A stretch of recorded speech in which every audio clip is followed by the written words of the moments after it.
اعوذ باللہ من الشیطان الرجیم بسم اللہ الرحمن الرحیم قم فانذر وربک فکبر وثیابک فطہر والرجز فاہجر۔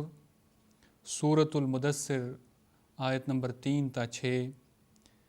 ان آیات کا ترجمہ اس طرح ہے: اٹھ کھڑا ہو اور انتباہ کر اور اپنے رب ہی کی بڑائی بیان کر، اور جہاں تک تیرے کپڑوں یعنی قریبی ساتھیوں کا تعلق ہے تو انہیں بہت پاک کر، اور جہاں تک ناپاکی کا تعلق ہے تو اس سے کلیتاً الگ رہ۔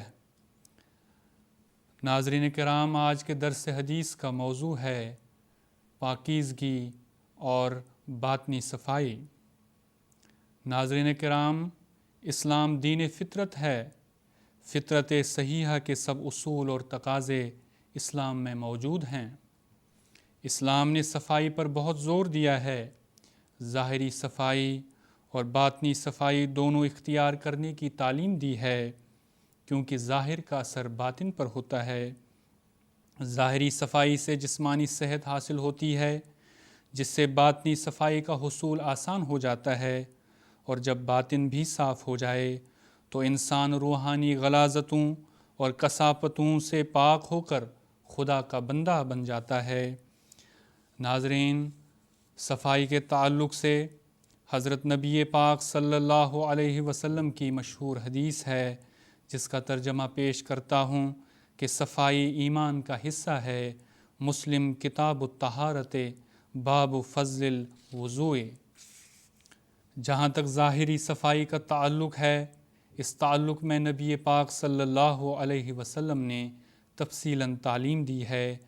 حضرت عائشہ رضی اللہ تعالیٰ عنہا سے مروی ہے کہ نبی کریم صلی اللہ علیہ وسلم نے فرمایا: 10 امور فطرت کا حصہ ہیں: مونچھیں تراشنا، داڑھی بڑھانا، مسواک کرنا، پانی سے ناک صاف کرنا، ناخن کاٹنا، انگلیوں کے پورے صاف رکھنا، بغلوں کے بال کاٹنا، زیر ناف بال کاٹنا، استنجا کرنا۔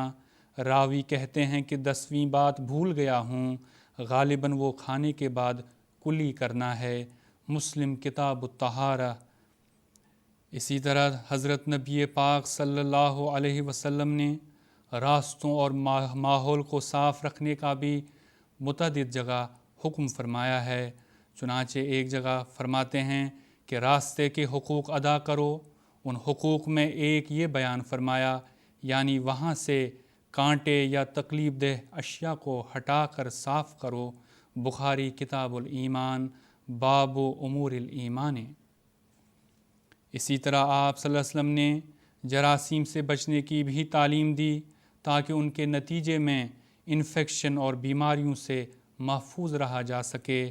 چنانچہ ایک حدیث میں بیان فرمایا کہ برتن ڈھانپ کر رکھو اور مشک کا منہ باندھ کر رکھو۔ مسلم کتاب الاشربہ باب الامر بتغطیۃ الاناء۔ اسی طرح آپ صلی اللہ علیہ وسلم نے فرمایا: گوبر اور ہڈی سے استنجا نہ کرنا، ان میں جراثیم ہوتے ہیں۔ ترمذی باب کراہیہ ما یستنجا بہ۔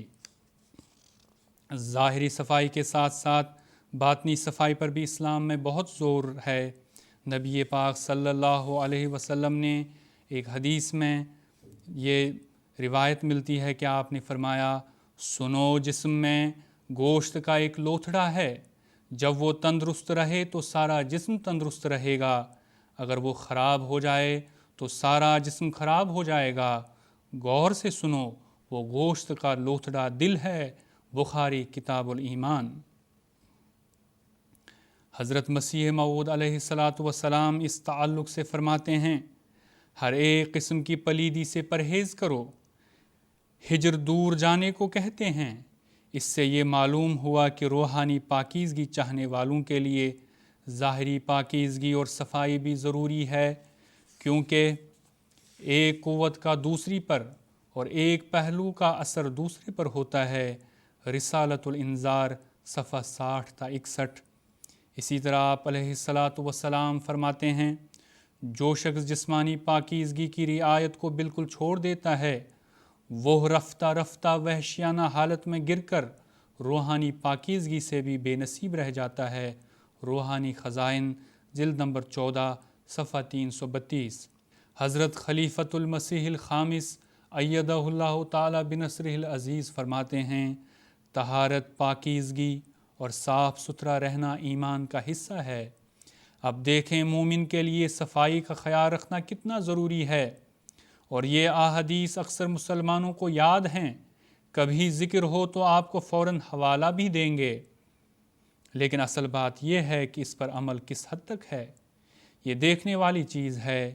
اگر ایک جگہ صفائی کرتے ہیں تو دوسری جگہ گند ڈال دیتے ہیں، اور بدقسمتی سے مسلمانوں میں جس شدت سے صفائی کا احساس ہونا چاہیے وہ نہیں ہے، اور اسی طرح اپنے اپنے ماحول میں احمدیوں میں بھی جو صفائی کے اعلیٰ معیار ہونے چاہیے وہ مجموعی طور پر نہیں ہیں، بجائے ماحول پر اپنا اثر ڈالنے کے ماحول کے زیر اثر آ جاتے ہیں۔